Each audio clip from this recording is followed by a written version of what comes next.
Let's take out our Bibles and learn together. Welcome to Israel. Many of you have written to us via email asking for an update on what's going on in Israel.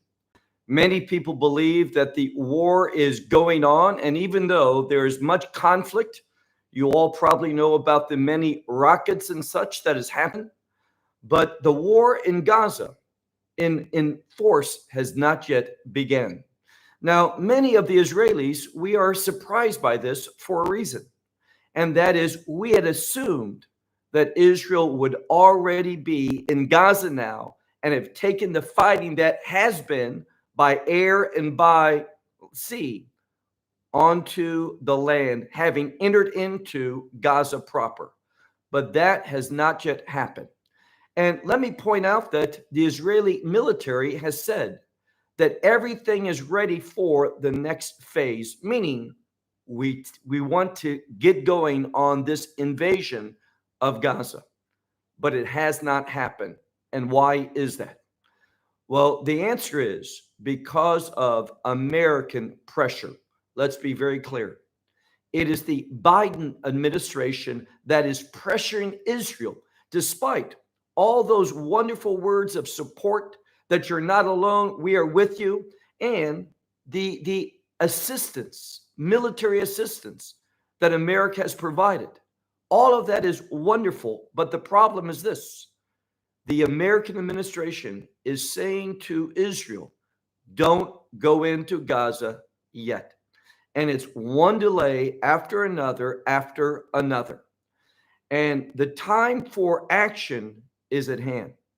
Now, why isn't Israel going in? Well, because of this pressure from primarily the United States, the European Union, and other players throughout the world. What I want to share with you is this. As this is being recorded, we see much tension also on the northern border. In fact, just a few minutes ago, we have seen an incursion of terrorists through Jordan into the lower portion of the Golan Heights, very near to the Sea of Galilee on the east. So Israel is fighting now several different fronts. We have, of course, the rockets and also terrorism that is coming out of Gaza. In fact, there are still terrorists loose in Israel that have not been captured yet. So that's one front. And as I said, we see, for example, on the Iraqi-Jordan border, there are Iraqi militants that want to come into Jordan in order to cross over Jordan and attack Israel. So that's another front. And then, of course, we know that not just in Jordan, but Syria, there has been attacks and such out of Syria into Israel. In fact, Iran has tried to bring in military assets into Syria, and Israel has acted by attacking the international airport in Damascus and also at Aleppo. And then we have Lebanon, where primarily Hezbollah is. And Hezbollah as well are sending terrorists into Israel. Thankfully, Israel has been ready and have been able to liquidate most of these terrorists. Also, there are rockets coming in from Hezbollah as well as RPGs and such. In fact, Israel's communication center has been attacked in order to try to cut off the ability for Israel to see what's going on in the border between Lebanon and Israel. So Israel has many fronts they are fighting. And I left out a very significant one.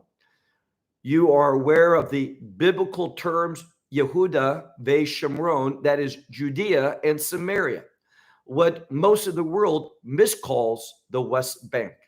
And we see that there is great uprising there as well. In fact, this morning, Israel captured approximately 90 terrorists that were planning to go into Israel and commit acts of terrorism. So things are happening, and Israel Although things are prepared, we see that no formal invasion of Gaza has taken place. Now, when President Biden came over, he wanted to ensure that things did not heat up on a second front with Iran and with Hezbollah. But let me point out something to you. Now, the threat from Gaza is pretty much alleviated. Yes, there's rockets, but the rockets are much more infrequent. Israel has gained control over the borders around Gaza, and the likelihood of great danger out of Gaza has been severely reduced. But let me share with you, Hezbollah in the north is indeed a strong terroristic organization. They have, according to reports, 130,000 rockets that can be launched into deep parts within Israel, meaning that their rockets are not small ones like the Katyushas that they had going back around 10 years, but rather they are much larger now, supplied by Iran. And so the situation on the north is really the primary concern. And the one, if Israel's going to have security, it is the one that eventually we're going to have to deal with. In fact, some of the military experts in Israel have suggested this, and that is Gaza has been secured for the time being. Hamas does not pose a great threat to Israel now that Israel has responded through numerous bombings, also through the troops and tanks being at the border. Gaza has been brought under control for the most part. And now experts are saying we really need to deal with the greater threat to Israel's existence, and that is Hezbollah in the north. And this is what needs to be done. My hope is that the Israeli leaders, I'm speaking about the prime minister, those who are in the war cabinet, that they would make decisions that are not politically motivated, but motivated for the security of the Jewish people in Israel. And by the way, when the Jewish people are secure in Israel, it also provides security for the Arabs, for the Bedouins, and for others who make Israel, their home. So it's in the best interest for all of Israel's inhabitants. We need a strong Israel. Many people, and let me just address one more thing before we conclude, and that's this. A few months ago, I responded to a prayer alert by an organization, a believing organization in Israel. And they warned that civil war was on the brink, that this was a true concern. And I responded by saying, Israel would not have civil war. That thought is ridiculous. Believers should not fall for the liberal media's fear and ideas that they put forth that have no basis in reality.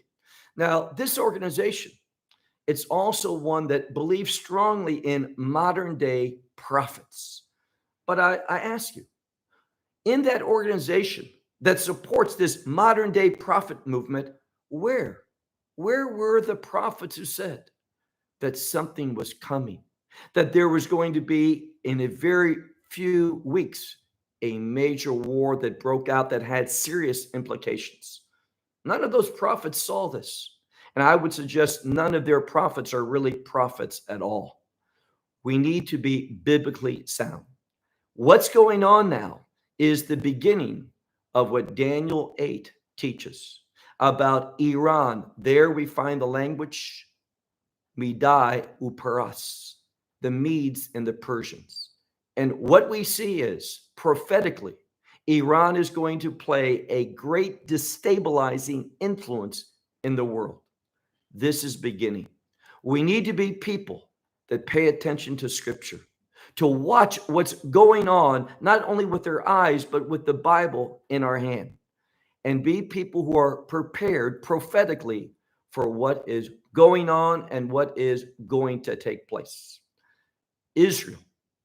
God has chosen this land and the people of Israel for a purpose. The enemy doesn't want that purpose. Why? Well, God's purpose with Israel is to use Israel, both the people and the land, to be his instrument, to bring blessing. It says in Hebrew, lekol mishpachot ha'adamah, to all the families of the earth. That's God's desire. That is his purpose. And we see that the enemy doesn't want blessing. The enemy, Satan, he loves adversity. He loves suffering. And in my estimation, when we look at the terrorists of Hamas, of Hezbollah, we see that these Islamic terrorists, they love bloodshed. They love to cause pain and misery and suffering to others. They love violence for the sake of violence. But Israel, we have seen over and over how the Israeli soldiers have interacted in a way that shows not a hatred, not a desire for retribution, but simply a desire for security, and have shown over and over a willingness to show kindness, love, and give provisions to those who are not part of the terrorist agenda and unfortunately caught in the middle. But be assured, there is difficult time coming. Pray for Israel as a nation. In fact, many people here in Israel are not referring to this conflict, this war, as the Hamas war, but referring to it as milchemet kiyum, which means a war for our very existence. These are serious times. Pray for Israel, that the will of God would be something that the leaders of Israel would be committed to. And that means a strong, a safe, a secure Israel with uprooting terrorists from our border. Well, I'll close with that. Thank you for watching this update. And as the days go forward, I will be making these updates from time to time about what's going on in Israel. Until then, may God bless you. Shalom from Israel.